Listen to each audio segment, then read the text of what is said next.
Bom dia, meu amigo, bom dia, minha amiga. Bem-vindo a mais um bate-papo aqui de Frente com Moraes, Moraes Podcast. Vamos bater um papo hoje naquele nível de pessoas extraordinárias que estão aqui, que a sua biografia encanta o nosso coração. Hoje a gente vai bater um papo com uma pessoa que passou pelo ramo futebolístico, cara, teve sucesso aqui no futebol, se encontrou com o direito, teve sucesso com o direito, se encontrou no ramo da contabilidade, ali teve sucesso e depois de tantas conquistas teve a possibilidade de reviver um sonho lá da juventude, aonde ele deu os primeiros passos no futebol. Hoje também ele atua. Todo, todos os seus sonhos, pelo que a gente vê no seu discurso, eles foram alcançados. Mas teve uma coisa que você vai descobrir no bate-papo, que realmente percebi aqui em alguns minutos nos bastidores, conversando com ele, que é o que move a roda nesse planeta. Lá no final do podcast, deve colocar aqui, ó, dizer o segredo. Galera, só tem uma forma das coisas acontecerem. Se tem alguma coisa na sua vida que não tá dando certo, escuta o podcast, vem com a gente que você vai aprender esse segredo que vai te levar para um outro nível. Com esse discurso, eu deixo aqui as minhas boas-vindas para ti, Vinícius Vini Vinão, Obrigado, o cara obrigado. que assume as responsabilidades, que tá na frente, o cara que realmente tá afim de fazer a coisa acontecer. Aqui, deixar primeiro o nosso muito obrigado, tá, Vinícius, pelo teu comprometimento, pela tua responsabilidade. 10 para as 8 estava ali, eu estava lá concluindo os últimos compromissos do dia, concluí lá, 3 minutos para as 8 horas, estava lá para a gente estar aqui batendo um papo nos bastidores para depois alinhar aqui a nossa organização, né? Entender a metodologia do nosso bate-papo. Vinícius, bem-vindo, reitero, se me permite aquela primeira pergunta clássica, né? Mas que não pode faltar em nenhum podcast. Claro. Se me permite aqui tu se apresentar para a galera, dizer aí quem... tuas redes sociais, o lugar que tu trabalha, e na seguida vem aquela pergunta: quem é o Vinícius? Doutor, muito bom dia, né? Bom dia Bom a todos dia. que nos assistem. É um prazer estar aqui hoje compartilhando um pouco da minha trajetória, né? Apesar de curta ainda, começando a minha trajetória profissional, mas tenho boas experiências para a gente poder compartilhar com as pessoas de casa, notadamente voltada para a motivação, né? Bem esse o ponto principal, onde as pessoas são capazes, elas precisam acreditar nelas mesmas, e é algo que eu acredito em mim desde sempre, né? E em tudo que eu entro, eu faço para fazer bem feito e fazer acontecer. Então a gente tem bastante histórias positivas para contar, histórias de sucesso. A gente sabe que nunca é fácil, né, atingir os nossos objetivos, sejam pessoais ou profissionais, mas com dedicação e com responsabilidade, levando a sério e tendo bem claro na mente os objetivos e onde quer chegar, sempre é possível, né? Então, agradeço de coração o convite. Estou aqui para a gente poder contribuir com as pessoas que nos assistem, entender um pouco de como eu fiz para chegar hoje no estágio que eu estou da minha vida. Claro que a gente tem muito para evoluir ainda, mas é um começo onde as pessoas possam ter alguma experiência e vislumbrar também algum futuro positivo. Pô, perfeito. E, cara, e conta aí. Quando tu olha pro teu coração e tu pensa, cara, esse é o Vinícius, o que tu diria para nós? Quem que é efetivamente o Vinícius? Quem é esse cara? Doutor, bom, Vinícius, ele, né, natural de Tijucas, Santa Catarina, natural aqui do Vale, né? Sou cria aqui do Vale. Meus pais também, meu pai é natural de Tijucas, minha mãe é natural de Presidente Getúlio, na região do Rio do Sul, mas veio muito cedo também para Tijucas. Então eu fui criado em Tijucas, eu amo a minha cidade. Desde cedo, meus pais sempre me instruíram de forma muito positiva para a questão do estudo, né? Meus pais sempre foram muito transparentes comigo quanto o que o estudo traria para a minha vida no futuro, e sempre me levaram também ao caminho do esporte. Sempre me matricularam em artes marciais, em escolinhas de futebol, sempre me deixaram muito ativo com relação a essa parte do corpo, né? Mente, sempre em colégios bons para estudar, e na parte física, através do esporte. E o esporte me levou muito longe, né? Através do esporte tive a oportunidade de viajar o Brasil inteiro, tive a oportunidade de jogar futebol profissionalmente por um grande clube de Santa Catarina, que é o Avaí. E diante dessas experiências positivas que eu tive através do esporte, no momento da minha vida já adulta, eu tive a noção de que eu deveria seguir no caminho do estudo e não na do futebol, notadamente porque eu tinha algumas atribuições no estudo que me privilegiariam e eu foquei a minha vida praticamente inteira estudando e colocando em prática aqueles ensinamentos a qual a universidade me trazia, fui me aperfeiçoando através de pós-graduações, e a vida foi me trazendo oportunidades através do meu foco voltado para o estudo, né? A minha família sempre teve uma empresa, que é uma empresa voltada ao setor contábil, e hoje, né, com a graça de Deus, eu agradeço muito a essa sucessão familiar, onde eu toco a contabilidade Fênix hoje já há 4 anos, né? Minha mãe se aposentou, enfim, foi fazer outras coisas da vida dela, foi curtir essa nova fase da vida dela. E já há 4 anos que eu assumi essa responsabilidade na contabilidade Fênix, que é uma contabilidade familiar na cidade de Tijucas. Cara, forte o nome Fênix, né? Por que Fênix? Surge das cinzas. Bom. O nome foi criado pelos meus pais, notadamente porque o meu pai, filho de encanador, minha mãe, boia fria. E o meu pai também, desde cedo, apesar de trabalhar com o pai dele na construção civil, teve a oportunidade, que na época era muito difícil, de fazer a faculdade de contábeis, na Univale Itajaí. E o meu pai, quando se formou em contábeis, meu pai era pedreiro, ajudante de servente de pedreiro, e meu pai se formou em contábeis, teve a oportunidade de trabalhar como contador na Cerâmica Porto Belo, e através dessa oportunidade na Cerâmica Porto Belo, ele conseguiu abrir um escritório na sua sala de casa, uma casa, inclusive, que na época era emprestada, nem aluguel pagava, não tinha condição. E ele e minha mãe, dali então, lá nos anos 90, montaram um empreendimento que inicialmente era uma renda complementar para a família e que acabou virando o foco principal e cresceu de uma forma aí gratificante. Cresceu juntamente com o Brasil, com o empreendedorismo na cidade de Tijucas. E hoje a qual eu tenho o maior orgulho de ser o CEO, né? Que tá na moda falar, eu sou o sócio administrador e a qual eu dou sequência ao projeto que meus pais surgiram das cinzas lá nos anos 90. Mas é bonito de ouvir o teu discurso com amor e com carinho e com muito respeito à história, né? Claro. Porque é muito fácil hoje para um filho de 20 anos, 30 anos, colher os frutos. Mas olhar para trás e ter um respeito e conhecer a história é o que permite que, às vezes, até a vaidade a gente não deixe entrar pro coração, porque a gente vê que teve muita sorte, teve muita história, exato. Teve realmente muita dedicação, né? Exato, e eu sempre falo para alguns amigos, voltado para a área do empreendedorismo, que ter uma sucessão familiar, ele te privilegia, né, em proporção em quem está começando do zero, né? Então, eu aproveitei uma base sólida que a minha família me deu, primeiramente voltada para o estudo, depois voltado para o esporte e agora voltado para o empreendedorismo. Então, a gente larga um pouco na frente, o empresário larga um pouco na frente, levando em consideração a marca que a família deixou. Inclusive, eu também tenho um investimento que é um escritório de contabilidade na cidade de Biguaçu, a qual eu comecei do zero, com alguns colegas na época de faculdade, e a gente sente na pele a dificuldade de começar do zero, o empreendedorismo, né? Então, eu sou sempre grato e sempre gosto de contar a história da minha família, porque foi a qual alavancou e a qual me deu a oportunidade de, claro, entrar com novas ideias, entrar com mais fôlego, entrar com novas perspectivas, atender melhor o cliente, trazer novas visões e dar continuidade nesse ramo que eu acho tão magnífico que é a contabilidade. Não, e tem uma narrativa que eu acredito muito, ô Vinícius, que é... Isso vem até dos primórdios, né? Que é um equilíbrio, né? Entre mente, espírito e corpo. Tanto é verdade que os monges, eles no início, eles só pensavam, meditavam, e eles começaram a morrer bem jovens. Sim. E depois se entendeu a importância de ter do lado do pensamento, do lado do estudo, realmente o cuidar do orgânico, cuidar do nosso corpo. De uma maneira muito assertiva aos teus pais, eles fizeram esse collab, né? A mente, realmente, o corpo, cuidar da saúde, estar em atividade, fazer alguma coisa que move, né? O corpo da gente.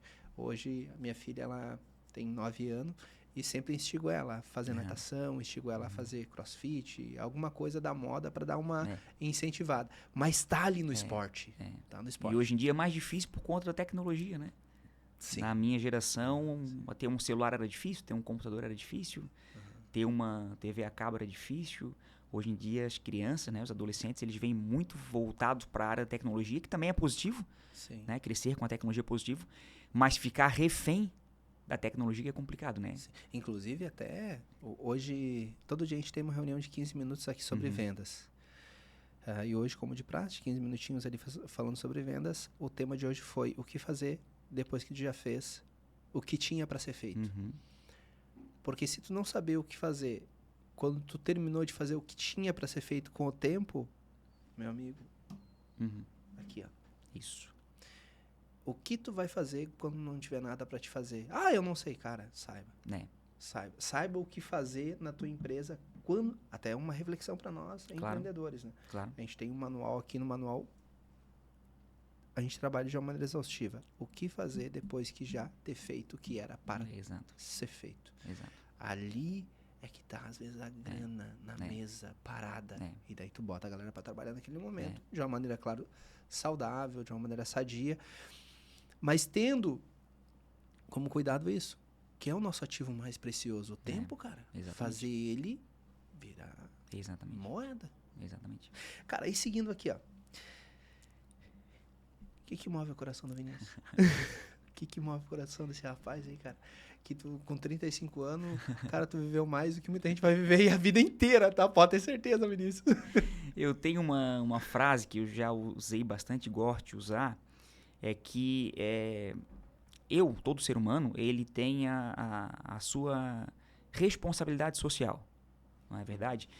O empresário cresce, ganha dinheiro, vira milionário e etc. Mas qual é o marco, o legado que tu vai deixar para a vida das pessoas, né? Tu vai passar aqui na Terra e tu vai passar batido, vai ser meramente esquecido, vai ser milionário, rico ou empreendedor e tu não vai deixar nenhuma marca, tu vai fazer algo de forma positiva para que a sociedade a qual tu vive lá no futuro lembre o que tu fez. Então o que me move é isso, né? Eu tento aplicar em tudo que eu já fiz na minha vida, seja na advocacia, na contabilidade, no futebol e muito hoje no Tiradentes, devolver para a sociedade aquilo que ela nos deu. O esporte, ele foi um divisor de águas na minha vida. Eu saí de casa com 14 anos. Com 14 anos eu tive que aprender a virar sozinho, eu tive que ter a minha independência, a minha disciplina, gerenciar o meu dia, gerenciar o meu tempo. Eu com 14 anos tomava minha própria decisão, vou para a escola ou não vou, né? Hoje, quem tem um filho de 14 anos, filho, você vai para a escola. E eu, na época, morava sozinho e eu tinha a opção de escolher, vou para a escola ou não vou. Vou para a escola. Treinava de manhã, treinava à tarde. Chegava em casa, no verão mesmo, chegava no alojamento morto. 6, 6h30, jantava, tem que ir para a escola. Começava o ano letivo com 50 crianças estudando, no final terminava só eu. Ou eu e mais 2, 3. As pessoas iam desistindo, notadamente por conta da dificuldade física, cansativo que era. A gente treinava durante a semana e viajava. A gente estava um dia em São Paulo, um dia em Chapecó, um dia em Joinville, um dia em Blumenau. Então, sair de casa assim, ele me deu esse foco e essa disciplina, a qual, quando eu voltei para minha vida adulta e que eu comecei a seguir no caminho profissional, eu percebi que a gente precisa devolver para a sociedade aquilo que ela nos entregou. Então, ganhei estudo, ganhei disciplina, ganhei educação, conheci pessoas, evoluir na vida. Então, tudo que eu faço hoje, eu penso nisso, em deixar um marco, deixar um legado, para que as próximas gerações, quando olhem para trás, lembrem quem foi o Vinícius. Foi um excelente contador, foi um excelente empresário, foi um excelente advogado, presidente, e devolveu para a sociedade aquilo que a sociedade nos dá. Porque a gente não conquista nada sozinho.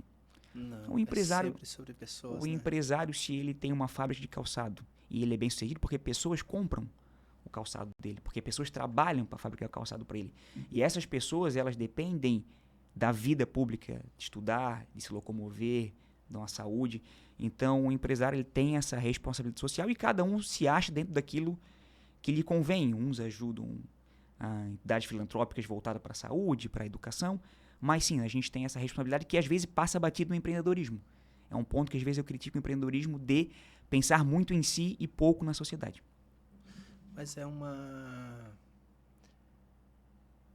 tu diria que é uma linha tênue ou dá para ver com muita objetividade essa questão em que tu tem uma responsabilidade social para contribuir com algo na sociedade e tu respeitar também a sustentabilidade financeira do teu escritório de contabilidade, respeitar a sustentabilidade financeira do Tiradentes Sport Clube, porque como CEO, como administrador, como alguém que exerce um cargo de responsabilidade, que a atuação tem consequências, existe ali uma decisão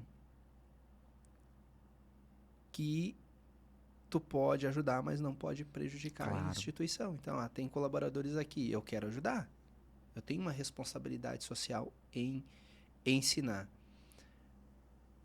Mas tem que dar lucro ainda, né? Com certeza. Como ter essa sensibilidade daí? Em que momento tu conseguiu encontrar um meio termo? Cara, eu encontrei aqui um modo de ajudar, mas eu também tenho que ter lucro. Eu encontrei aqui um modo de ajudar, mas eu também não posso dedicar todo o meu tempo. Eu tenho minha namorada, tenho meu pai, tenho minha mãe. Como que tu fez para alinhar toda essa orquestra? Porque, meu amigo, é uma orquestra mesmo. É uma orquestra. Essa é uma situação bem difícil, né? Gerenciar o tempo, pensando notadamente não prejudicar o teu trabalho e, ao mesmo tempo, dar atenção suficiente para que o projeto social ele cresça. Quando eu e um grupo de amigos resolvemos reativar o Tiradentes Sport Clube, que é uma entidade sem fins lucrativos já com 79 anos de história, completou dia 21 de abril agora 79 anos, que já foi um clube profissional que disputou Série A do Campeonato Catarinense, tem história de confrontos contra os grandes clubes do estado de Santa Catarina, tem uma história na cidade de Tijucas, tem um patrimônio teoricamente grande, né, que é o estádio Sebastião Vieira Peixoto. Quando nós montamos, a gente não tinha noção da demanda de serviços públicos a qual a gente iria prestar. Nós tínhamos noção que a história não poderia se apagar. E a nossa responsabilidade social aqui enquanto pessoas, reativar o clube e deixar ele apto para suas atividades.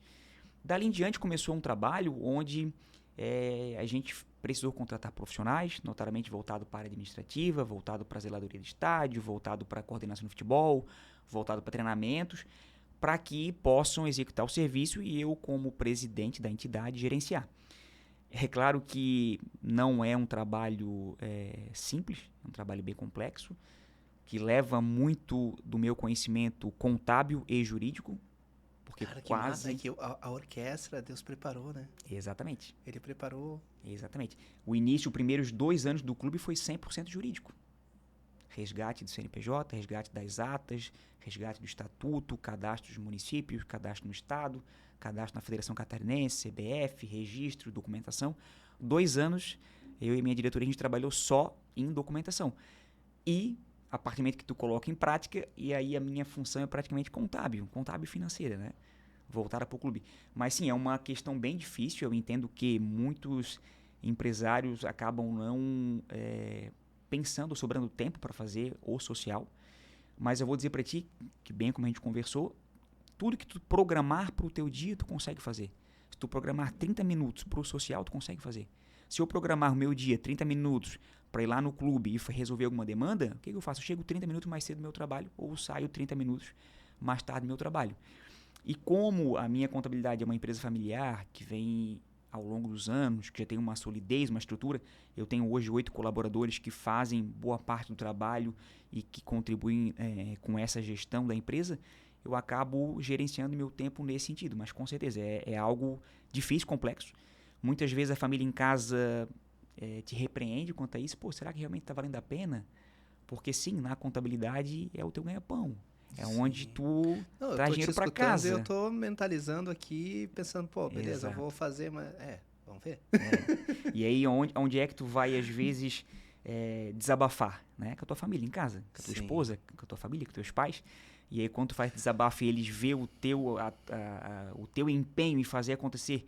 E a gestão pública, né? O Tiradentes é uma entidade privada, mas ela presta serviços complementares públicos voltado ao esporte, e o setor público ele é um setor travado, um setor burocrático, que as coisas custam acontecer, que as coisas andam devagar, que muitas vezes tu toma um não na cara, porque a gente entende que os municípios têm dificuldades, e quando essa dificuldade parte para o orçamentário, o município ele vai preferir implementar a sua execução orçamentária na saúde, na educação, ou em áreas que talvez sejam urgentes, visível, entendendo, né, que o esporte talvez seja uma área secundária, que talvez sobrando para o esporte a gente executa, né?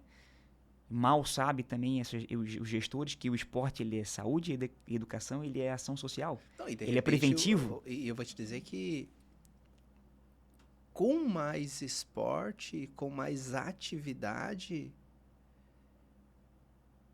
eu penso que o que tu gasta no esporte, ele reverbera no aumento da saúde de uma maneira disparada. Perfeito.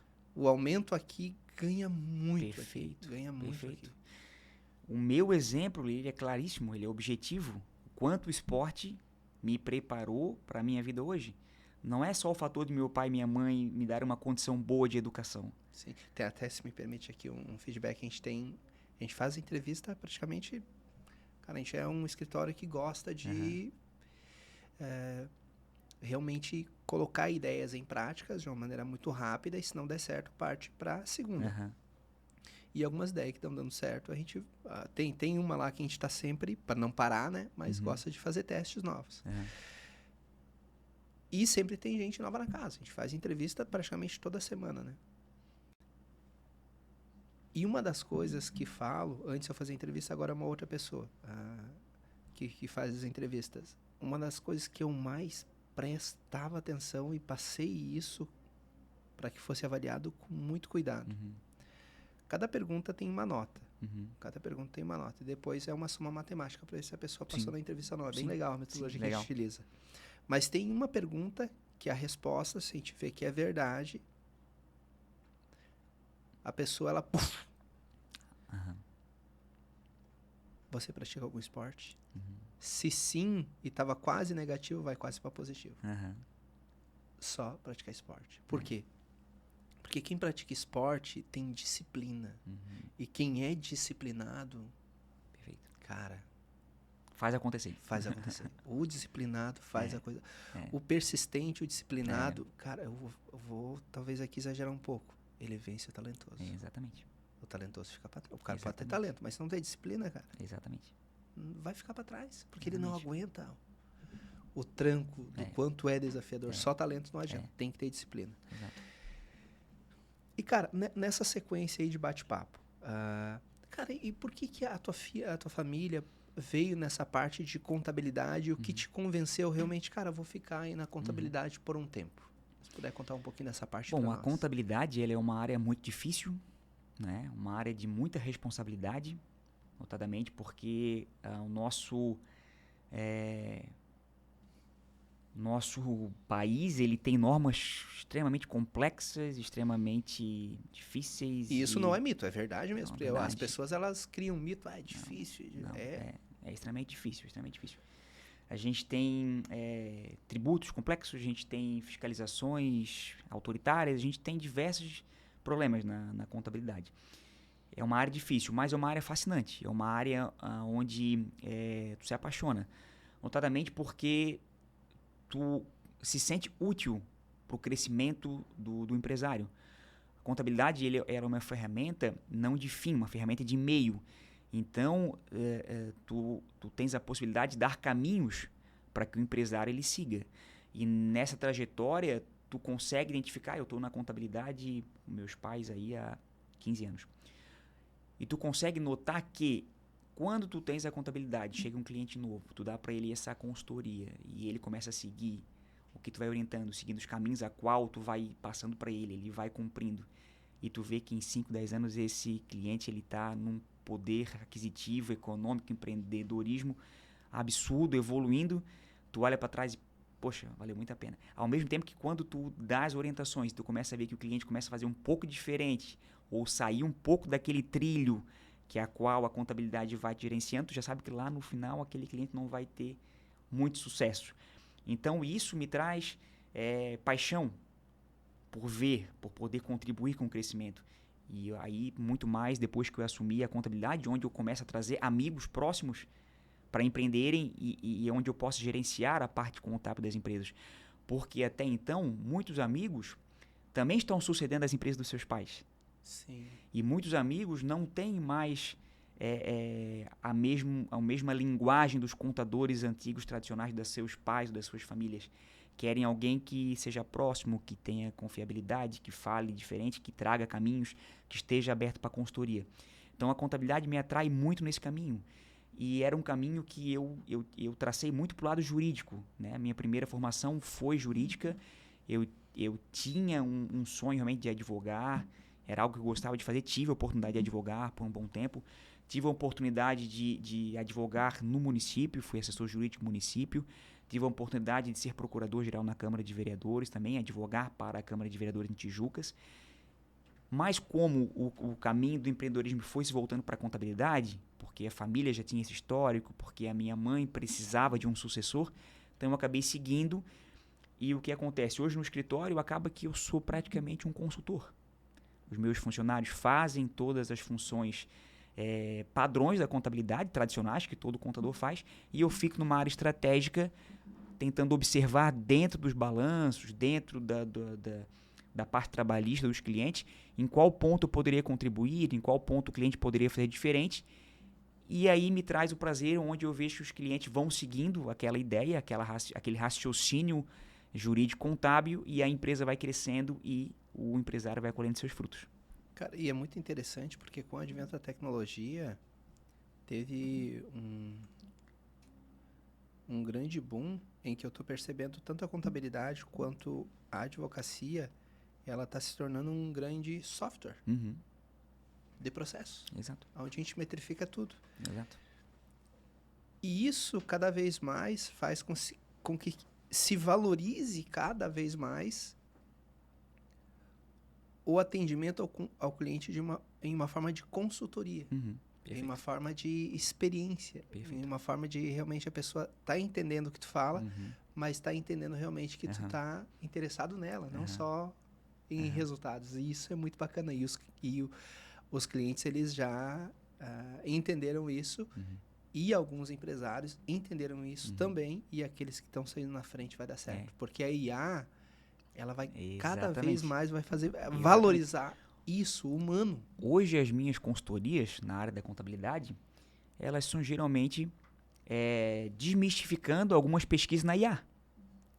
Né? Jurídico também deve acontecer muito. O cliente tem um processo, precisa entrar com um processo, precisa resolver uma demanda jurídica ou contábil, antes de pesquisar um contador, porque teoricamente o contador está muito longe dele, é uma pessoa que fala uma linguagem diferente, o advogado às vezes também fala uma linguagem diferente, então a pessoa se retrai para ir num profissional e ela vai na IA e pesquisa o que é uma empresa ou como é que faço o meu processo. Quando ele vem no teu escritório, ele já tem uma consulta prévia na inteligência artificial, tendo uma noção do que ele precisa fazer. E muitas das minhas consultorias desmistificando IA e principalmente Instagram, TikTok, vídeos curtos que as pessoas postam e que muitas vezes descontextualiza o que é a realidade. Muito mais às vezes para ganhar engajamento ou para ganhar alguma forma de conteúdo lá e não muito aplicável na prática. Então, hoje o trabalho da contabilidade, os meus clientes me perguntam, mas o que faz um contador? Por que eu te pago? Né? Por que eu te pago? Porque o cliente não consegue enxergar qual é o trabalho do contador, qual é a responsabilidade, parametrizar os sistemas, levar toda a tua informação da empresa para o governo. Cara, eu fazia essa pergunta para o contador essa semana, né? A gente tem os escritórios, daí cada escritório tem um CNPJ, né? E daí eu fui abrindo um CNPJ e daí tem o setor financeiro que só paga as contas, daí a gente contratou agora uma empresa que faz auditoria, né? E daí nessa empresa de auditoria estava fazendo a gente chegou em janeiro, daí em janeiro a moça lá da auditoria disse assim, Moraes, aqui tem a tua contabilidade, tu paga de contabilidade tal valor, de tal escritório para contabilidade, tal escritório. Então eu falei, tá, mas peraí, como é que é isso aí? Eu não pago só uma vez a contabilidade? Não, tu paga 3 vezes. Mas como assim 3 vezes? Sim. Daí mostrando, daí liguei pro contador. Cara, isso aqui, ó. Dele, não, Moraes, deixa eu te explicar, que é o seguinte, cada CNPJ, em cada município, ou tem que gerar guia municipal, estadual, federal e gerar nota. Cara, tipo, eu pago 3 contabilidades, eu não pago uma contabilidade. Exato. A paulada aí todo mês, cara, que loucura. Exato. E daí, assim, mas a ignorância, né? A ignorância. Não, a gente não faz direito tributário aqui no escritório, a gente vai fazer no futuro, mas a gente está organizando a orquestra e fazendo bem o que a gente faz. Mas veja que é algo simples para te ver. Mas para mim, que tô pagando, se não mostrar, não vai entender. Exato. Não vou ter nem. É Então, esse o o que ponto. tu faz? É esse o ponto que eu chego no meu escritório hoje, em determinar que pessoas capacitadas, né, façam o trabalho do dia a dia e eu esteja na frente para mostrar para o cliente. Uhum. Que a contabilidade, claro, ela precisa ser aquela tradicional de gerar balanço, balancete, DRE, folha de pagamento, as guias de impostos. Mas como tu falou, com a tecnologia hoje é parametrizado, é algo meio que automático e que talvez no futuro seja até automático o próprio cliente entrar no aplicativo, clicar o botão e fazer esse gerenciamento de balanço, balancete, DRE, folha de pagamento. Mas o que eu trago para o cliente é o seguinte, eu estou aqui, você me remunera e eu estou trazendo para ti algo que o sistema não vai te dar. Ele vai te dar as guias, vai te dar o balanço, balancete, mas ele não vai te dar a consultoria de que teu fluxo de caixa está defasado, do que o teu funcionário não está com a remuneração correta, Pô. de que tu não estás pagando nos prazos, de que tu tens aqui um faturamento que não está compatível com as tuas compras ou com as tuas despesas, enfim, levar para o cliente um caminho onde ele possa fazer a sua gestão empresarial, tomar decisões num caminho sem riscos tributários, né? Que a gente sabe muito bem que se tu não seguir um caminho correto ou dentro de uma elisão fiscal onde tu interprete de forma positiva as normas levando num caminho doutrinário positivo, tu tende num futuro a sofrer um passivo de fiscalização tributário, trabalhista, enfim, que possa quebrar todo o planejamento. Então, eu vejo a contabilidade nessa função. Os contadores que tiverem condição de se especializar e trazer o cliente para a parte de consultoria vão continuar e vão crescer cada vez mais. Quem seguir pelo caminho de fazer o trabalho tradicional padrão vai ser substituído por um software em breve. Sim, e é questão de tempo. Tempo. É questão de Exato. tempo. Exato. Mas eu vejo isso como... Eu vejo com bons olhos. Mas Claro. por que eu vejo com bons olhos? Porque a história fala isso, né? Uhum. Quando se pensou em uma máquina na Revolução Industrial, pô, ia terminar a função humana. E acabar com os obreiros. Ia acabar com os obreiros. Hoje cara, eu fui fazer um orçamento pra pintar lá em casa, porra, tá paulada, tá? Cara. A mão de obra tá mais cara com o serviço do advogado, cara. Paulada, um dia de serviço lá, beleza. Daí depois a gente vem para um outro cenário, onde temos a tecnologia enquanto internet das coisas, Perfeito. que vai tirar. Não tirou. Depois a gente vem a IA, não tirou. Vai vir o robô, não vai tirar. O que eu penso, é tudo uma mudança, mas o que eu penso que é o mais legal? Cada vez mais a gente vai fazer menos o trabalho mecânico Perfeito. e que exige, às vezes, até uma sobrecarga e diminui a tua longevidade, e cada vez mais vai se ter tempo para fazer o que realmente importa, que são relações humanas. Perfeito. Relações, cara. E a tendência é cada vez a gente ter mais tempo pra gente mesmo. Para isso que importa, Doutor, o contato. Os meus pais, quando montaram o escritório, eles faziam registros contábeis manuscritos. Livro de entrada. Caraca. Cliente comprou, cliente vendeu. Pegavam o livro, levava num órgão público, registrava o livro para dar publicidade, trazia físico, fazia manual. Caraca. Depois, quando eu entrei na contabilidade, que já tinha computador, já tinha sistemas já evoluídos, nós fazíamos lançamento das notas fiscais manual. Digitava lá, número da nota, o valor, a data, prazo, forma de pagamento, natureza, calculava o imposto. Hoje, importação automática de software. Eu linko meu software com o do cliente, importo, faço conferência. Olha o quanto tempo que a contabilidade ganhou. Quando meus pais montaram o escritório, nós tínhamos um setor na contabilidade que chamava arquivo morto. Nós tínhamos lá, sei lá, 15 metros quadrados do chão até o teto só de arquivo. Nota fiscal, comprovante de pagamento e documentos e livros e registros e tudo da vida do cliente estava lá. Hoje em dia está tudo em nuvem. Hoje em dia o cliente recebe via WhatsApp ou e-mail, efetua os pagamentos, faz os comprovantes, me manda novamente por WhatsApp e e-mail, digitaliza, sobe para a nuvem. Acabou. Vini, eu preciso de um comprovante 10 anos atrás. Ok. Nuvem, cliente. Não existe mais no meu escritório o arquivo morto, porque a nossa demanda de arquivo hoje é em nuvem. Então, olha o quanto a gente evoluiu e ganhou em tempo. Porque para fazer o arquivo tinha que ter um profissional. Tinha, e a manutenção. E a manutenção, e o custo. Enfim, olha como as coisas evoluem. Claro, perfeito, a tecnologia ajudou muito a contabilidade, ajudou muito o direito, mas se as pessoas não se atentarem, vão ficar para trás. Por quê? A gente está fazendo o trabalho do dia a dia automatizado, mas não pode esquecer de orientar o cliente a fazer o trabalho correto. Boa, perfeito.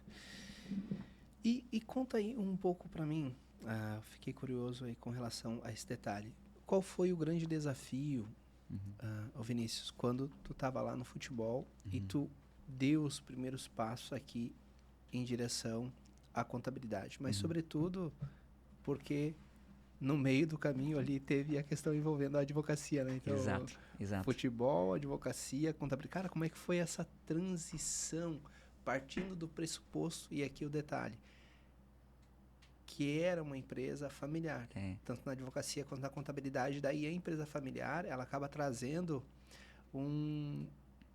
algo um pouco desafiador, porque tu tem alguém ali que, de certa forma, tu pode dizer não, que de certa forma é mais fácil tu não fazer, Claro. é mais fácil tu usar desculpas numa empresa que não é familiar, onde tu tá como colaborador, faca na caveira, demissão. Sim. Numa empresa familiar, o teu pai ele te olha com mais carinho, a mãe te olha com mais carinho. Então, assim, te vendo e vendo o quanto, cara, tu tá evoluído, eu fico me perguntando, cara, o que teus pais te fizeram, como tu conseguiu, tu é alguém a ser estudado, meu irmão. Não, mas é verdade. Porque diante de todo o cenário normal, a pessoa ela se rende a só colher frutos e não a plantar, que é o que deve acontecer pro resto da vida da gente. Todo dia a gente semeia, todo dia a gente planta. Verdade. Na verdade, a minha trajetória, eu tenho um marco assim na minha cabeça, que é o último dia do meu ensino médio. Estava me formando no ensino médio, era o meu último dia de escola. E fui na coordenação para me despedir do diretor, dos professores, até porque como eu viajava muito, treinava no clube no Avaí por 2 períodos e à noite para a escola, era muito cansativo, tinha uma flexibilidade com relação à coordenação. Ele justificava algumas faltas, né, por conta das viagens e tal. Então eu fui lá agradecer eles, levei um presente e tal. Cara, que Meu legal, último dia de ensino médio. E na bancada da coordenação tinha um folder, Processo Seletivo Unisul, matricule-se já. E eu olhei pro coordenador e falei, cara, eu ia ficar 1 ano agora, me focando só no futebol. Mas me inscreve nesse processo seletivo. Mas chegou até a me arrepiar, cara. Me inscreve nesse processo seletivo porque eu tô de férias mesmo, vou pegar férias agora no futebol, tô de férias. Bem no período de férias, vou estar em casa com os meus pais. Me inscreve, o diretor me escreveu, processo seletivo, fui, fiz. Era um processo seletivo simplificado, enfim, só para garantir o acesso. E cheguei em casa e falei pro pai e pra mãe, olha, passei no processo seletivo e tal, tenho aqui uma oportunidade de fazer a faculdade de Direito. Só porque no clube eu tinha uma ajuda de custo, mas não pagava a faculdade. Pagava o meu dia a dia ali, uma alimentação, alguma coisa, não pagava a mensalidade da faculdade. E o pai e a mãe de prontidão, não, tu tá já há 4 anos em colégio público, porque eu estava jogando e estava no colégio público, e as tuas irmãs até então estão em colégio particular, não tem problema, a gente vai pagar a tua faculdade. Pode fazer tranquilamente que a faculdade... Que massa, meu irmão. A faculdade é por nossa conta. Hora. Tu nem precisa se preocupar, pode ir até o final da faculdade do curso que nós vamos. E aí eu comecei o primeiro semestre da faculdade de Direito e começou a me encantar. E aí começou a me encantar muito porque é o seguinte, aí eu comecei a assistir ou ler jornais, assistir a televisão, eu comecei a entender muitas das coisas que na época passava na televisão e não conseguia entender. Jornal Nacional falando sobre crimes, falando sobre, enfim, diversas situações do dia a dia. O jornal que a gente lia todo dia de manhã, chegava no clube tomar um café, tinha um jornal, a gente lia, começou a entender as páginas policiais, cometeu um crime, qual é o artigo, o que ele fez, como é que vai ser punido. E aquilo começou a me fascinar. E ao mesmo tempo que o futebol começou a não ser mais tão prazeroso, porque não dependia só de mim, porque existiam fatores externos que me atrapalhavam, porque existiam fatores físicos, que eu tive algumas lesões, enfim. E aí, nesse primeiro ano de faculdade, eu tomei a decisão, falei para meus pais, eu quero voltar para casa, quero seguir a faculdade de Direito, quero advogar, e vou seguir esse caminho. Só que quando eu voltei para Tijucas, que eu voltei para ajudar meu pai na advocacia... O teu pai era advogado? Meu pai já era advogado, meu pai se formou em 98. Direito. Que massa, hein? E eu voltei para ajudar meu pai falou, Vini, é o seguinte, tu estás muito no início da faculdade e a gente tem uma demanda maior de trabalho na contabilidade. Tu consegue assumir uma função na contabilidade e aos poucos eu vou passando para ti aqui alguns casos, alguns processos. Tu vai trabalhando em conjunto comigo, atender algum cliente para te entender como é que funciona. Mas hoje eu preciso de ti na contabilidade. Eu falei, pai, tranquilo. Vou fazer minha faculdade de Direito, vou te ajudar aqui na contabilidade e aos poucos eu vou gerenciando contigo os teus processos. E acontece que eu comecei a assumir um setor da contabilidade, depois eu assumi outro, depois eu assumi outro, depois eu assumi a parte de consultoria, depois eu comecei a atender os clientes, e os clientes queriam ser atendidos por mim, e foi seguindo nesse caminho, e eu falei, não, mas eu fiz a faculdade de Direito, eu quero advogar. Em seguida, na faculdade, fiz uma pós-graduação em Direito Constitucional, depois fiz uma pós em Direito do Trabalho, em Direito Previdenciário, tive a oportunidade de advogar na prefeitura, fui assessor jurídico do município, 3 pós-graduação. Fui assessor jurídico no município de Tijucas, 2017. Em 2021, eu fui procurador na Câmara. E em 2022, eu me formei em contábeis. Em 2022, eu me formei em contábeis. E a minha mãe falou, filho, agora tu se formou em contábeis e a gente está tocando a contabilidade em conjunto. Eu não posso mais trabalhar. Minha mãe tem um problema de visão, a qual ocasionou uma invalidez. Ela não trabalha mais. E hoje, daqui para frente, eu preciso de dedicação exclusiva tua na contabilidade porque preciso sair. Então, desde 2022 até então, eu toco de forma isolada a administração da contabilidade. Tenho lá 8 colaboradores. Minha mãe continua sendo minha sócia no escritório, mas não trabalha mais por conta desse programa de visão que ela tem.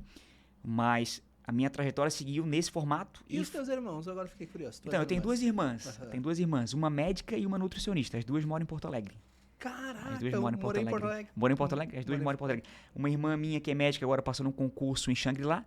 Vai nos próximos meses mudar para Xangri-Lá. E a minha outra irmã é nutricionista, ela mora em Porto Alegre. E elas não pensaram no direito, na advocacia em algum momento? Não estiveram presentes ali no dia a dia? Então, é porque, na verdade, elas achavam muito difícil o dia a dia dos meus pais. Mas, de fato, é difícil. Quem conhece o advogado, quem conhece o dia a dia de um advogado, desiste de advogado. Os meus pais queriam que as duas tivessem feito medicina. Era o sonho deles que elas fossem parar da medicina. Uhum. A minha irmã foi parar da nutrição e a outra foi para medicina. Então elas achavam muito difícil o caminho dos meus pais. Não só por contábil ou jurídico, mas por empreender. A dificuldade, né? Meus pais montaram o primeiro escritório na sala de casa. Tinha um sofá, tiraram o sofá, botaram um computador. Cara, sabe que eu tenho a impressão, cara, que às vezes Deus diz assim, esse cara aqui, ele vai empreender. Toma, vai à vontade. Daí o cara já era, acabou. Não tem pra onde correr. Não tem pra onde correr, ele não tem escolha, cara. Não tem pra onde correr. É empreender. E acabou. E daí pode vir chuva, sol, tempestade, tsunami, e o cara tá ali. Empreender. E as minhas irmãs, porque eu saí de casa com 14 anos, elas estiveram mais próximas dos meus pais. Então elas viam ali a dificuldade do dia a dia de empreender, né? Durante 2 oportunidades, inclusive a gente sofreu com assaltos. Uma oportunidade bem na época de imposto de renda, nos anos 2000. Meus pais chegaram para trabalhar, não tinha nada dentro do escritório. Alguém veio de madrugada e roubou os computadores, as impressoras, os documentos. E não existia na época a nuvem, o backup. As declarações estavam todas no computador. Entendeu? Então eles tiveram que sair, comprar 4, 5 computadores novos, comprar impressora, comprar sistema, cumprir os prazos para os clientes não perderem o prazo do imposto de renda, não tomar multa. Em outra oportunidade, meus pais foram assaltados, inclusive com mão armada. Na hora de fechar o escritório, veio um meliante, assaltou eles, roubou dinheiro, roubou cheque, pressão psicológica. Então, minhas irmãs cresceram com essa impressão de que o empreendedorismo seria complicado. E foram para a área da saúde. Enfim, minhas irmãs são concursadas, trabalham no setor público e talvez isso repelir um pouco o ímpeto delas em trabalhar na contabilidade ou na advocacia. Ah, mas tem sentido, tem total sentido. E, cara, vamos lá. Seguindo aqui, a gente trabalhamos aqui com um pouco da tua vida pessoal, invadimos aqui até um pouco do profissional. Foi um mix aqui muito legal. Mas vamos sair dessa parte mais pessoal e vamos vir aqui para a parte que penso é um momento aqui desafiador. Verdade. Para ti, contador, para mim, advogado. É um momento desafiador para a sociedade. Verdade. Até faço um corte aqui, se me permite. A Vitória, nossa diretora, está aqui. Ela é que faz acontecer, ela que faz aquele corte bacana, consegue desfocar, deixa às vezes a gente até um pouco mais bonito, muda até a voz às vezes lá com umas edição que faz. Galera, primeiro bloco aqui, entendemos aqui um pouco da história do Vini. Cara, muito, muito legal. E agora a gente vai para um segundo bloco. Nesse segundo bloco, a gente traz mais a parte de expertise dele, de um modo, claro, que essa expertise ela te ajude enquanto espectador. Vamos falar aqui um pouco a respeito da questão, uns 3 pontos aqui para a gente não se estender demais aqui no podcast, falar a respeito da questão dessas reformas que tivemos e que está causando ainda um burburinho relacionado à questão do tributo. E esse trem aí de escala 5x2, 6x1, e aí? Vamos trabalhar menos e ganhar mais? Maravilha de Deus! E aí? Vamos trabalhar menos ou vamos ganhar mais? Ou não vamos? Vamos bater um papo aqui a respeito desse tema, que para você é empreendedor, para mim é empreendedor, nos deixa um pouco preocupado, o colaborador fica ali um pouco feliz, mas qual que é a ideia? A ideia é não deixar ninguém triste. Tem que evoluir? Tem que evoluir. Até, curiosamente, conversava aqui antes com o Vini nos bastidores, dizendo para ele que um cliente, ele colocava, o cliente com 53 anos, então não é uma pessoa tão velha, 53 anos, ele colocava que o primeiro emprego dele, ele tinha 9 anos, trabalhava de de cobrador de ônibus. Com 9 anos ele trabalhava de cobrador de ônibus. Eu tenho um enteado de 13 e tenho uma filha de 9. Eu tentei imaginar a minha filha de 9 anos trabalhando de cobradora de ônibus. Ou imaginar o meu enteado, que é o Guilherme, trabalhando de cobrador de ônibus com 13 anos. Não consigo ver isso. E todas as questões, elas, na época, eram vistas como normais. Hoje, uma escala 6x1 é vista como normal. Só que talvez daqui a 20 anos seja anormal. Como hoje é anormal tu ver uma criança de 9 anos trabalhando de cobrador de ônibus. O que eu quero dizer com tudo isso? Que pode, de repente, espantar a mim, empreendedor. Pode espantar você como empreendedor. Pode até te espantar enquanto, cara, eu acho que isso vai dar treta, esse negócio diminuiu, daqui a pouco eu perco o emprego em vez de ganhar mais. De repente, hoje a gente vê isso como algo um pouco assustador, mas no futuro não. As mudanças, elas têm que acontecer. E para isso, tem esses bate-papos, essas conversas, pra gente ver se tem sentido ou não, se vai acontecer ou não. E esse vai ser o bate-papo a partir de agora. E vem aqui a primeira indagação. Acho que vamos começar aqui pela escala, né? Vamos botar uma lenha na fogueira aí. Vamos. Cara, primeiro explicar para nós aí, tu como contador, o que é escala 6x1. E depois, o que é escala 6x2 pro nosso amigo ali. E eu vou dizer para ti, tá? O nosso amigo até empresário ouvir, porque às vezes o empresário não tá entendendo muito bem. Então, se puder discorrer sobre o assunto. Doutor, hoje, o direito trabalhista, né? Os funcionários, eles precisam cumprir uma carga que a gente transforma isso em horas, uma carga de 220 horas mensais de trabalho. Essa carga, ela pode ser dividida numa escala 5-2, onde o funcionário vai trabalhar 8 horas e 48 minutos de segunda a sexta, ou a gente pode fazer uma escala 6-1, onde o funcionário trabalha tradicionalmente, né, de segunda a sábado, de segunda a sexta 8 horas e no sábado 4 horas. Esse é o padrão, né? Existem outras escalas em leis especiais, 12-36. Existe a escala que alguns mercados ou empresas que trabalham de domingo a domingo criam também, mas em regra a principal escala hoje é essa, 220 horas mensais, onde você vai trabalhar 8 horas e 48 de segunda a sexta, ou 8 horas de segunda a sexta e 4 horas no sábado. Essa é a tradicional. A reforma, essa mudança legislativa, tocante à mudança da jornada 6.1 para 5.2, é justamente para que essa carga horária ela reduza de 220 horas para 200 horas mensais, onde o funcionário vai trabalhar por 8 horas de segunda a sexta, e não mais aos sábados às 4 horas complementares. A ideia dessa mudança legislativa é que o funcionário ele tenha essa redução de 20 horas por mês e que não tenha reflexo no seu salário, que ele deixe de trabalhar essas 20 horas a mais no mês e continue ganhando o mesmo salário. Notadamente pensando na evolução da sociedade, na evolução do empreendedorismo. É claro que, eu vou ser bem sincero, né, para você e para os telespectadores, eu tenho diversos clientes que fazem essa escala. Diversos clientes. Eu tenho clientes, inclusive, que fazem escalas flexíveis. Acho que a gente faz essa escala, né, Vitória?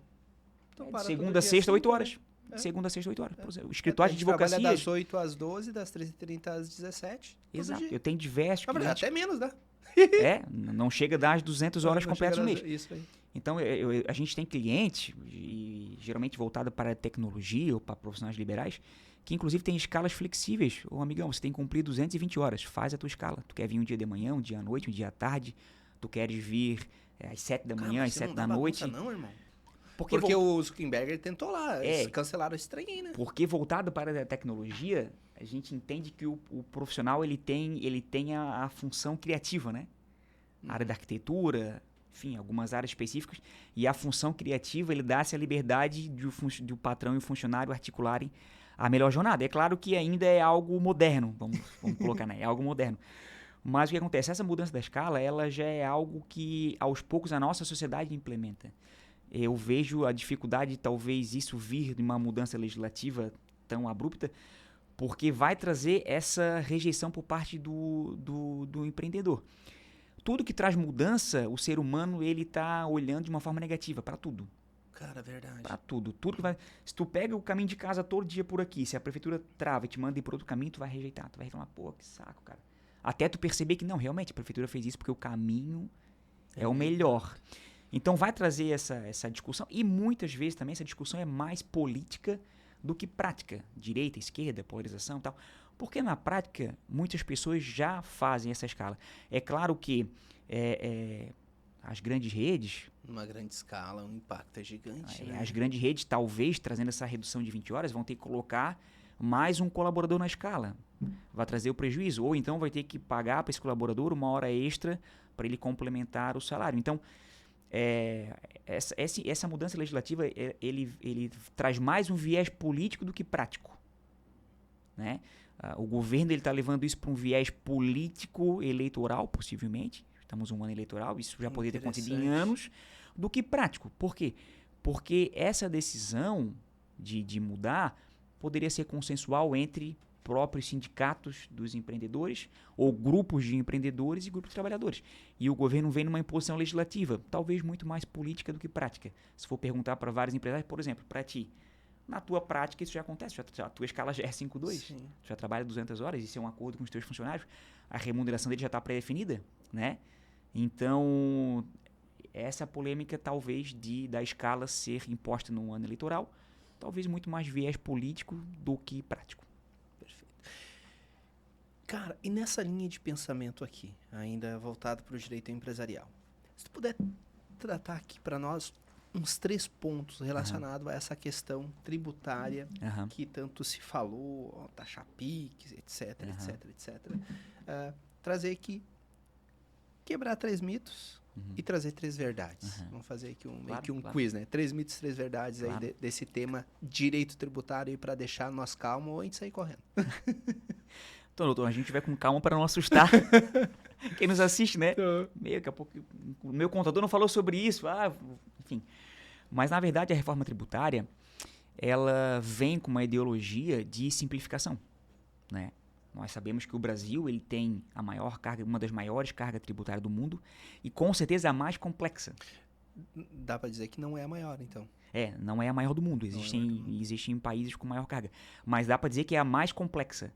Né? Você hoje tem uma gama de impostos e níveis de impostos federais, estaduais, que são municipais. Né, cara? Esses impostos sobrepostos que, cara, é difícil de entender até enquanto operador do direito.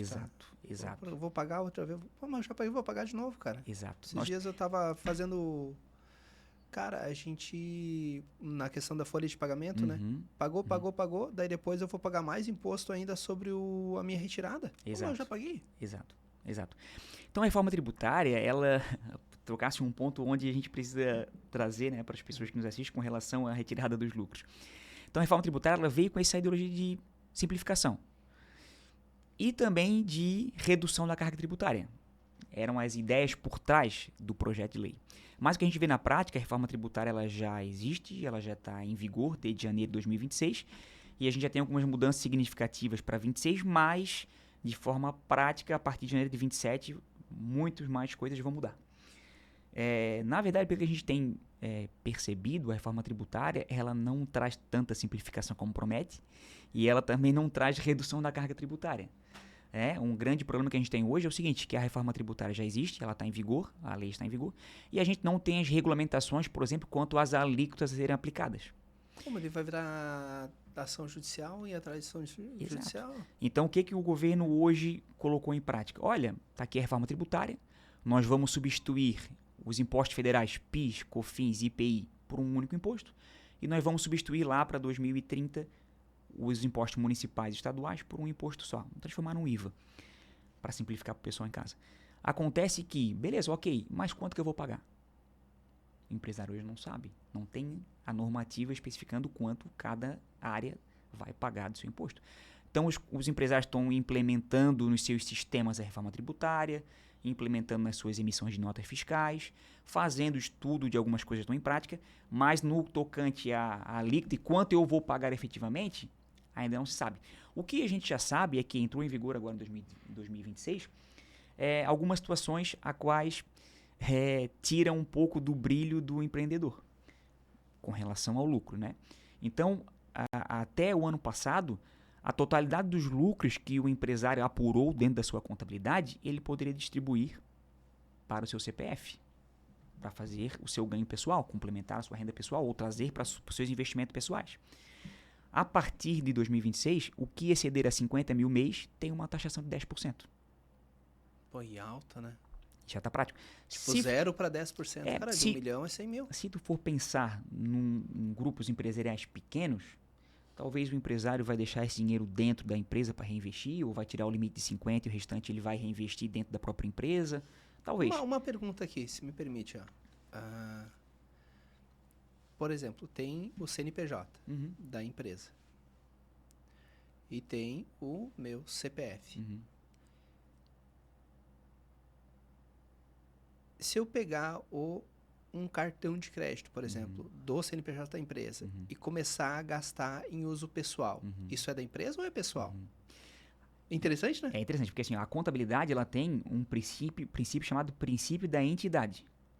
O que é o princípio da entidade? Os bens PJ são PJ e os bens PF são PF. As despesas PJ têm que ser feitas pela PJ e as despesas PF pela PF. Não pode existir, a gente chama de confusão patrimonial. O princípio da entidade pede para te separar. Então, o que acontece? Vou comprar uma televisão, é para o escritório? Cartão do escritório. Vou comprar um carro, é para uso do escritório?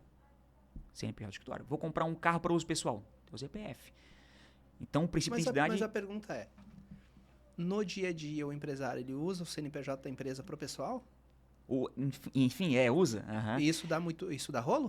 Na verdade, essa é a maior dificuldade hoje da contabilidade para com os empresários, geralmente na fase micro ou pequeno porte. Mas por que eu te pergunto? Porque, por exemplo, eu aqui, cara, se confunde muito o que é da empresa, o que é de casa. Exato. Nesses dias eu comprei uma TV aqui, agora ela está em casa. Agora eu comprei uma TV para cá, para substituir aquela que eu levei. Daí, então, meio que se confunde, perfeito, né? Perfeito. No teu caso, mais ainda por ser profissional liberal, né? Por tu ser a empresa. Tem clientes arquitetos, médicos, dentistas, eles são a empresa, né?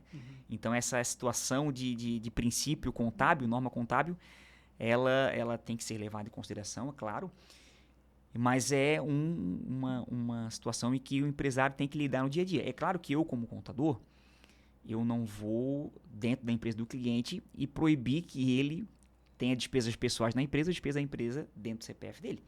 Eu trago uma orientação contábil para ele, voltada para o que ele deve fazer, como ele deve fazer. Se ele vai colocar em prática ou não, é uma situação pessoal. Mas, assim, profissional liberal e empresa familiar, como é que tu não vai desvincular o pessoal do empresarial, né? É difícil. Mas agora deixa eu só colocar aqui uma pulguinha atrás da orelha. Do empresarial, de contador. Daqui a pouco não vai ter só empresa negociando com a empresa e sair o CPF do jogo? Teve sentido? Entra o instrumento das holdings, né? Sim. É aí onde entra as holdings. Porque daí tu não vai tem se constituir como 10%. Tu vai se constituir como holding e tu vai virar sócio das tuas empresas. Esse é o mecanismo.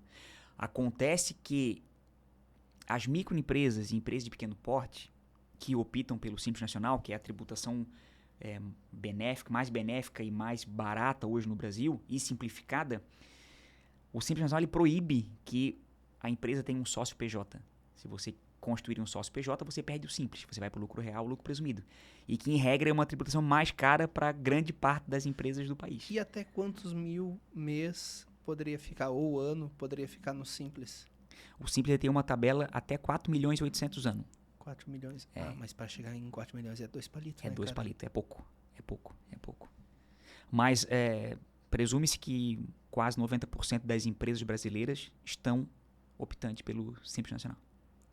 Estão dentro desse grupo de micro e pequeno E porte. qual a alíquota máxima aqui daí? Até 4 milhões?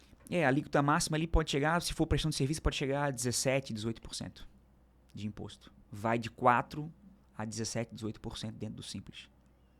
É claro que o empresário, quando ele chega nessa última faixa do Simples, ele precisa ter um planejamento bem bacana, comparativo com outras tributações, notadamente o lucro presumido e o lucro real, para ele entender se faz sentido.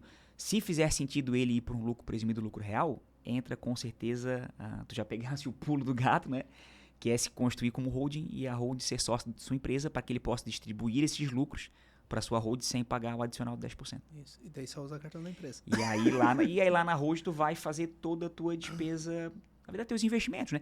Porque o que acontece? Entende-se que você como administrador da empresa, você tem um prolabore. Esse prolabore é o teu salário para administrar a tua empresa. Meio que se confunde, vira um balaio. Vira um balaio, exato. Mas no princípio da entidade seria isso. Você vai fixar um prolabore e enquanto empreendedor, o teu prolabore ele é variável. Tua empresa faturou bem um mês, tu pode botar um prolabore de 10, outro mês de 15, outro mês de 20, outro mês de 5. Então entende-se que talvez para tuas despesas pessoais, pensando numa consultoria, e até porque tu precisa pagar também tua contribuição previdenciária para se aposentar, fixar o prolabore num valor das tuas despesas pessoais. E o que o empresário tiver de lucros e ele pudesse construir através de holding, para ele blindar esse excedente de 10% da distribuição de lucros, com certeza. Boa. É esse o plano. Muito bom, muito bom. Mas é legal. Cara, estouramos aí 45 minutos faz tempo, já estamos em 1 hora batendo, mas é que é legal, né, cara? Passa muito quando a rápido, gente fala passa sobre a muito gente. rápido. Cara, o Vinícius, naquela câmera ali, se me permite deixar tuas redes sociais, Claro. A galera te seguir aí e deixar registrado aqui, antes mesmo de encerrar aqui, o meu agradecimento, tá? Pelo teu tempo, meu agradecimento por contribuir com realmente um conteúdo que a gente sente, que é um conteúdo de verdade, né? Com a intenção de ajudar. Obrigado, tá? Obrigado mesmo, querido. Doutor, obrigado. Eu que agradeço muito, né, o convite. Queria também aproveitar e agradecer ao chefe Éder, que foi o intermediador que me indicou para que a gente pudesse estar aqui nesse momento batendo papo. Chefe Éder também é um empreendedor na área gastronômica, na região de Tijucas, um grande amigo de infância. Então, agradecer ele por ter intermediado e eu estou muito feliz de estar aqui hoje, podendo contribuir com o teu trabalho, com o teu podcast, podendo trazer para as pessoas que seguem o teu trabalho um pouco de conhecimento, um pouco de expertise. Talvez o empreendedorismo, cada pessoa ache o seu caminho, não existe uma fórmula perfeita. Porque eu vou seguir o que o Vinícius fez e vai dar certo. Não tem uma forma perfeita, cada um segue. Mas se as pessoas que nos assistirem nesse momento entenderem que o brilho do olhar, a vontade de fazer acontecer, ter objetivos claros, bem delimitados, vão te dar um sucesso lá na frente, né? E mais importante. Então eu fico muito feliz pelo convite, queria agradecer também o presente, né? Tamo junto. Carol vai adorar, ela ama, né? Mando levar pra Carol, pra minha namorada, que ela curte muito. E dizer que estou sempre à disposição para contribuir. Aquilo que a gente falou, que eu falei, de tu ter um propósito para a sociedade, contribuir com a sociedade, eu enxergo isso no teu trabalho aqui enquanto podcast, né? Verdade. Porque talvez seja algo que te dê prazer e que tu contribua para várias pessoas que te assistem para, quem sabe, ter um up e fazer algo diferente no empreendedorismo, na vida pessoal, profissional, ter esse gatilho, né? Então, eu penso muito nisso, que o teu trabalho, o trabalho de muitas pessoas que desenvolvem o podcast ou bate-papo nesse sentido, podem fazer a diferença na vida de muitas pessoas. Talvez a gente não perceba e nunca veja isso. Pode ser que uma pessoa daqui a pouco esteja lá em São Paulo nos assistindo, que a gente não sabe, internet, né? Não tem limite, e lá ela tem um gatilho e desperte por empreendedorismo. Então, muito bacana, parabéns pelo teu trabalho e se precisar em algum outro momento falar de outros assuntos, fica à disposição para que a gente possa ter essa interação. Perfeito. Obrigado, Vinícius. Obrigado, tá? Obrigado mesmo. Valeu. Chegamos aqui então no final do podcast número 114, meu amigo. Conhecemos aqui um pouco da história do Vinícius, aprendemos com ele a respeito dessas questões aí que são novidades, envolvendo a escala 5x1, 5x6, questões tributárias, que algumas dicas aqui interessantes para, de uma maneira estratégica e lista, fugir da mordida do leão. Galera, um bate-papo do bem aqui, do bem. E eu te faço um convite, aqui, ó. Quer contar a tua história de modo que a tua história possa ter um impacto positivo na vida de outra pessoa? Manda um direct pra nós aqui. Não é inscrito ainda no canal? Se inscreve. E aqui, compartilhar contigo, meu amigo, contigo, minha amiga, algo muito legal. O nosso estúdio aqui, galera, tem tranquilo aqui, mas tranquilo mesmo, perto de R$500 mil em investimento. Então, e a pergunta é, mas Moraes, por que tu investiu quase perto de R$500 mil num podcast se tu é advogado? Por uma coisa, que a gente chama de propósito. O que é propósito? É como eu posso mudar a tua vida com o que eu fiz até agora, como as pessoas que estão aqui podem mudar a tua vida com a história delas. É sobre isso, galera. É sobre histórias de verdade, baseado em fazer as coisas certas, para te instigar a realizar aquele sonho guardadinho lá no fundo do teu coração e dizer: tudo é possível àquele que crê e tem fé. Mas com uma pitada, aqui eu vou te dar a cereja do bolo. Vem cá comigo. Fé sem ação e responsabilidade é uma ideia distorcida do que Deus quer para ti. É responsabilidade e ação, meu irmão. Beleza? Dizendo isso, te chamando para a responsabilidade, eu também te chamo para vir aqui. Um forte abraço, Deus abençoe, tudo de bom.